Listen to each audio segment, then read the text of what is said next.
Today we are counting down the top 10 most valuable Marvel comics of 1975. These are the biggest key issues. These are the books you want to own. These are the most historically important comics that Marvel released during that year. Here's the top 10. Ranking at number 10 is Giant Size Spider-Man number 4. This is a giant size issue, and it features the third appearance of the Punisher, which is one of the biggest characters Marvel created in the 70s. Therefore, this has been a key book for a few decades now. You'll see it ranks 10th for the year. It also ranks 114th overall as the most valuable Marvel comic of the 1970s. And you'll see on my ranked chart here that it's been slowly dropping on the chart. It's not really been increasing in the Overstreet price guide much, so its overall year-to-year ranking has been falling, but still a major key book. And let's learn a little bit more about this book. Not only is it the third appearance of the Punisher, but it's the first appearance of Moses Magnum. The cover's by Gil Kane, interior art by Steve Ditko and Ross Andrew, and the print run estimated at 150,000 copies. On the CGC census in the last 20 years, we now have 764 copies graded in all conditions combined. There are 98 copies graded 9.6 or better, and Heritage Auctions in the last 2 decades has sold 50 copies, which is not a lot. Slowly picking up. Here's the classic cover. Giant size issue, meaning that it's a thicker issue, more pages. 50-cent cover price, back when comics regularly were only 25 cents. So double regular cover price. In the Overstreet annual price guides, you'll see it has not moved at all in the last decade in low grade or high grade for raw copies. But of course, those 9.8s will be breaking records. If you want to check out current eBay sales and the GPanalysis.com website, you can check out all the sales of graded copies. And overall in the census, there's 22 9.8 copies graded. And this book is high enough demand that there is a rare Mexican edition that came out a few months later. There's only one copy on the census at all, graded a 3.5. The number 9 most valuable comic of 1975 is Werewolf by Night, number 33. This is the second appearance of Moon Knight, who is one of the big characters of this year. And you'll see overall ranking 113th for the decade. And this book has been growing in price. Lots of demand for Moon Knight early appearances in general. And this one is a big one. Second appearance. Print run estimated at 175,000 copies for this book, with Gil Kane and Klaus Janson cover art. Here's the cool artwork featuring Moon Knight on this 25-cent cover of this horror title. Generally speaking, horror titles weren't as highly speculated or collected, so in high grade, generally books like this will be tougher to find. In the last couple of years, you'll see not any movement in low-grade copies in the Overstreet price guide, but it is moving in higher grades raw.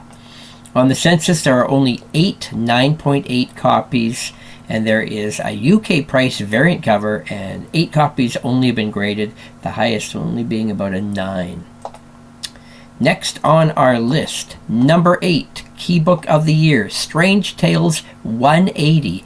Featuring the first appearance of Gamora. This book really heated up in 2014 when Gamora was part of Guardians of the Galaxy, and they announced that there would be Guardians of the Galaxy movies. And so this has become a real major book ever since that time. Slowly still increasing in price.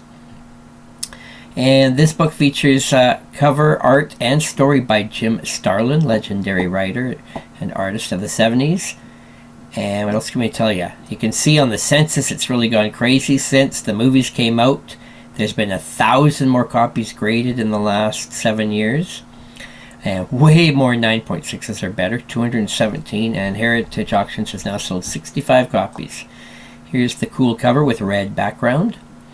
In the Overstreet price guide, again, it used to basically sit at $3. And now it's tripled that in really low grade, and in high grade it's really taken off, gone up about 800% in the last decade, still slowly moving up. On the CGC census, there are 47 9.8s. There's even 7 signature series 9.8s, and there's a UK price variant as well. Quite a few of them been graded, including 3 9.6s.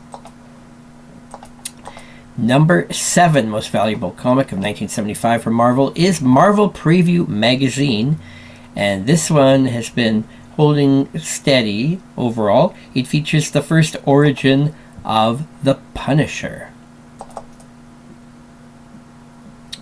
And this was magazine-sized format from Curtis, and number 2 issue with $1 cover price. That was standard for this time period.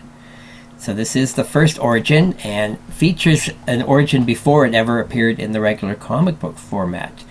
And this also features the first appearance of Dominic Fortune from Howard Chaykin. Print run estimated at 150,000 copies on this book. Very cool legendary action cover. CGC 536 copies, still moving up consistently. 115, 9.6 or better. Heritage has not sold too many overall. And in the Overstreet price guide, no movement at all in low grades, and only a slight improvement in high grades raw. On the census, there are 47 9.8s of this classic magazine. Number 6 is Giant Size Defenders number 3. This one's been a huge mover. This has only become a key expensive book in only the last 2 years. First appearance of Korvac. And let's show you a little bit more about this book. This book also features the Daredevil and a Submariner reprint from Bill Everett. Only 32 copies graded at all on the CGC census. There are 15 9.6s or better, and Heritage has now sold only 15 copies in the last 2 decades. As I mentioned, this has only become a key book in the last couple of years, been very overlooked. So this one is still fairly affordable, but lots more attention on this book. In the Overstreet annual price guide, you'll see it's already have pretty good movement in all grades, and in the last year alone it has doubled in high grade raw. There are 10 9.8s in total. Next on our list is number 5, X-Men number 95. This is the Death of Thunderbird, and some people consider this to be X-Men number 2, as the title had just been relaunched this year in 1975.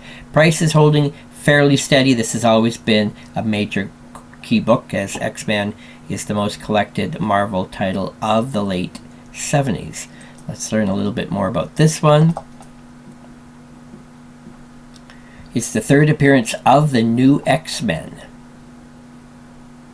As the title, the new X-Men, of course, appeared first in Giant Size X-Men number 1, and then relaunched X-Men, the ongoing monthly series, with number 94.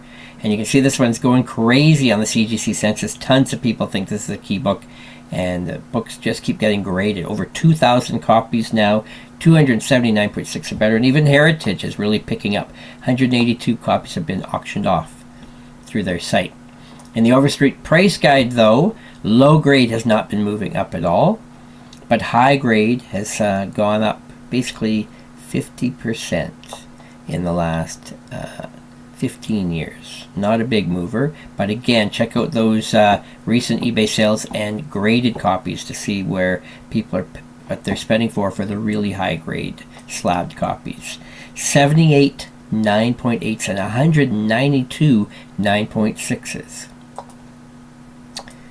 Next on our list is a unique one. Number 4 of the year is Foom number 10, and this features an article on the new X-Men, which was published before the new X-Men team was officially published. So you could consider this a first appearance, but it's not really a comic story. It's just articles about the new X-Men team, including Storm and the gang.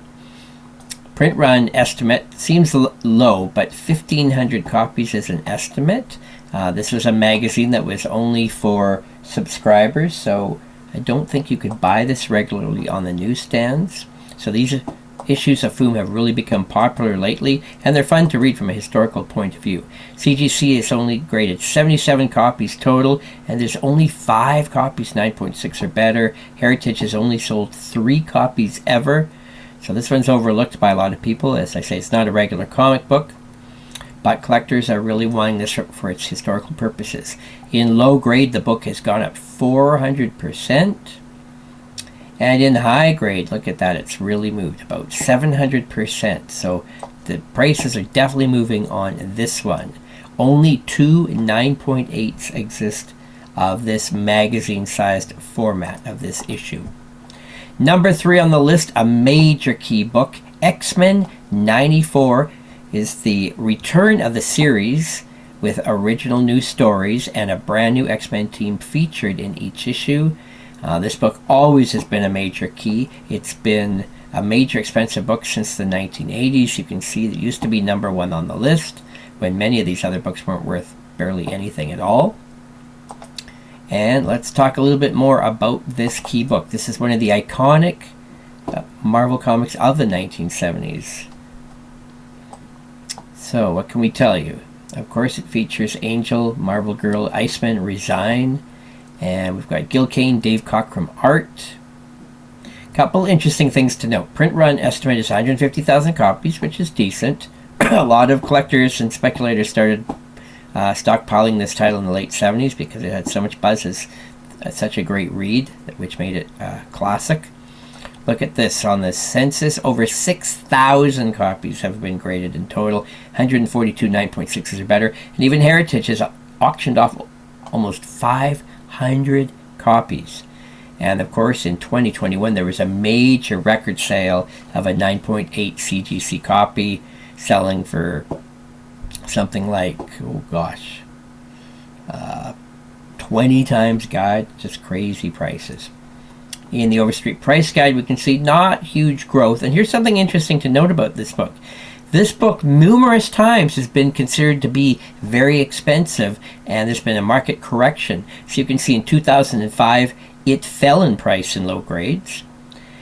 And then in 2012, it fell in price in low grades. In 2015, it fell in price in low grades. And now it's stalled in the Overstreet price guide, but of course in the real world now, it's really heating up and breaking sales in all conditions. People wish they could now pay these prices because this book has really heated up recently. And on the census, 34 9.8. And one last thing I wanted to mention about that book is it ranks as the 13th most valuable Marvel comic of the 1970s. Next on our list, a book that's been making huge gains in just the last few years, Werewolf by Night, number 32, featuring the first appearance of Moon Knight. It ranks as the 6th most valuable Marvel comic of the 1970s. This is a major book. It's been climbing and climbing and climbing. The prices just never stop on this book. And let's go learn a little bit more about why this is happening. Of course, Moon Knight is considered one of the most major characters of the late 70s. Print run estimated at 175,000 copies. Again, what's interesting about this book, it's a little tougher to find because Moon Knight first appeared in a horror title, which wasn't generally collected or speculated on. Werewolf by Night 32, 25-cent cover price. But on the census, you'll see there are 3,500 copies graded, 98 9.6 or better. Heritage has sold almost 100 copies. In Overstreet, you can see the prices have gone crazy in the last decade. It's gone up 15 times in price in low grade and about 9 times in high grade raw. Just crazy movement on this book. And on the census in general, there are only 19 9.8s, but another 79 9.6s. There is a UK price variant, and this is one of the most common price variants that I've seen ever get slabbed. 134 copies, including one 9.6. And the number 1 most valuable Marvel comic of 1975, Giant Size X-Men. This is a special thick issue, part of the Giant Size series. It's the first appearance of the new X-Men team. It ranks as the number 1 comic of the year and the 5th most valuable Marvel comic of the 1970s. And of course, this has been a major key for decades. People always want this book, but it's really gone crazy lately. Look at this, the CGC census, over 9,000 copies graded. 563 9.6s or better. Heritage sold over 500 copies. This is the first appearance of the new team, which consisted of Nightcrawler, Storm, Colossus, and Thunderbird. This book also features the second full appearance of Wolverine, Gil Kane cover, and Dave Cockrum art. Wow, This is the book everyone wants to own from 1975. White background cover makes it tough to find clean copies. It's extra thick. That makes it a tougher one. In the Overstreet price guide, here's something to note again. Things really do change. In 2008, there was a market correction, and the price fell on this book in low grades.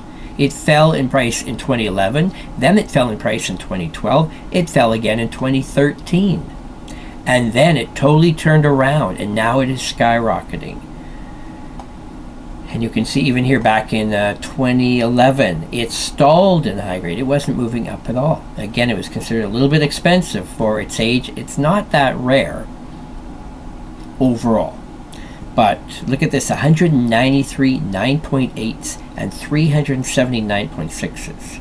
So the high grade copies truly are out there, but record prices are being set all the time. Let's compare these books overall on the CGC census. We'll note some interesting things. Of course, FOOM is a special article magazine, so it by far has the lowest copies graded, which is to be expected.